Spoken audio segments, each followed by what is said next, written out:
Stop and think of the number of times in the course of a day you ask the question, how? How do I fix this damn computer? How am I going to do that before the deadline? How am I going to fix supper tonight when I have 1,000 things to do before now and then? How am I going to afford what I need to buy? How am I not going to do something that someone is expecting of me? How can I? How can we? How might I? Oh, goodness. A part of my background is that I was a consultant for about 16 years when I lived in Washington, D.C., mostly with nonprofits, but occasionally with for-profit organizations. Almost every question that leadership ever asked was a question about how. How much does it cost? How long will it take? How can we meet our competitors' standards for success? The questions are almost endless variations on the one question of how. And along the pike of my learning how to consult, I ran across a guy by the name of Peter Block, who wrote a book on the subject of the question of how, the title of which is The Answer to How is Yes. It isn't to summarize Peter's book that this few minutes that I want to spend with you is about, but I do want to take his title and to spin off it to make some points that I think are consonant with the points that he is raising. The question of how always presupposes that we need more information than we have. Even if we have a lot of information in answer to the question that we happen to be raising, how long will it take, how much will it cost, how might I do it, etc., and variations on those questions. Even though we might have the information, we're always under the impression that if we just had a little bit more information or a little bit more finesse, or if we could talk to the right person or get the right answer, things would go well. And that is actually a life position. It is a position that reflects our own inadequacy, our own tendency to abdicate our independence and our freedom and our own resources and, if you will, expertise in many cases, in order to defer to higher authorities, generally outside the circle of influence that we're in. How can we, how might I? And the answer to that is almost invariably, I think Peter Block would say invariably, yes. The answer to how is yes. But what does that mean? How can we understand that question? It's as simple as this. Yes is about the commitments that you make. I continue to remember a biblical passage that always eluded me when I think of it in this context. Let your yes be yes and your no be no. And whatever else that might mean and whatever it might have meant in its original context, I think that's consonant with what I'm saying and what I think Block is saying in the book. The commitments that you've made, the values that you have, the things that matter to you are the things that you need to pay attention to, not the questions about practicality or how to achieve success or how to make the grade or any of that sort of stuff. Pay attention to the core commitments that you've made. And so, if that's true, I believe it is, what I would invite you to do is to think about what your core commitments are. One of the things that Peter Block says in his book that I think is quite a good example of asking the right question is, what is the question?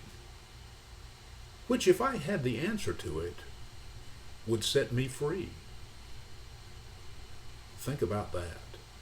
What is the question that, if I had the answer to it, would set me free? Keep asking questions like that, and you'll begin to find what your real commitments in life are.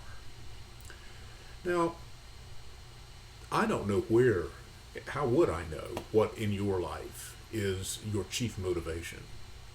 But I do believe that generally speaking, I suppose there are exceptions for people who are debilitated in one way or another, but generally speaking, every human being on this planet is motivated by something that gets them out of the bed in the morning and gets them functioning through the day. Now, a lot of people are dysfunctional, I understand that. But it doesn't really make any difference whether you're theistic or atheistic. You've got a God. You've got something that you're giving your life to. You've got something that matters to you down deep. It could be your own self, and that's the extent of it. But whatever it is, it's what keeps you going. That leaves unanswered the question of whether what you're giving your life to is really giving life to you. It leaves unanswered the question of whether you have any moral center. It leaves unanswered the question of how you're spending your time and whether that is actually devoted to the things that matter to you. But still, it's a good question. What is the thing that you're giving your life to? And what is the question that, if you had the answer to it, would set you free? Well, that points to what really is at stake, and that is your freedom. We're hearing a lot of language these days about freedom. It certainly has been exacerbated. It's been thrown into high gear by the whole pandemic experience, and is wearing a mask a curtailment of your freedom and so on. I'm not interested in going there. You probably aren't either. But I do want to say that freedom is not about what you can get away with or what you have license to do.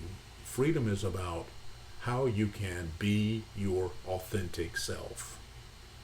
It is essentially about how you can live authentically without shaving off different parts of yourself in order to conform. That's what's at stake in life in the broadest sense. And that's what's at stake when we supplant those kinds of questions with a question of how. How much information might I have that will get me to where I think I need to believe? How can I conform to the boss or my partner or my kids or the family system or the community or whatever? Those questions are usually the ones that we preoccupy ourselves with, and they don't really give us much except continued questions asking the same thing over and over and over again. But the alternative to that is to figure out what it is that you want to and do give your life to. And is that something giving you freedom? Is it increasing the amount of energy you have? Is it increasing the possibilities of your expanding who you are so that you can express fully your creative self? I don't think that it's too big a leap to find out what that has to do with both spirit and eros. And that, of course, is what my theme song is. These two expressions of the same energy of love that keep us going, that keep us alive, that keep the planets in their orbits, and that keep the universe always expanding.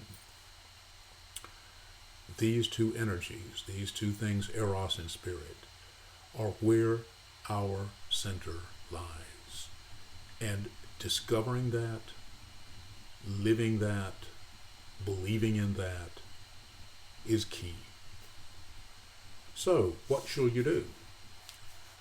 If the answer to how is yes, figure out what you're saying yes to. Figure out what you're saying yes to and how that's helping you by giving you energy or draining energy from you. I hope you have some fun, because a footnote to all of this is that the systems that are busily asking the question of how are very much committed to curtailing pleasure.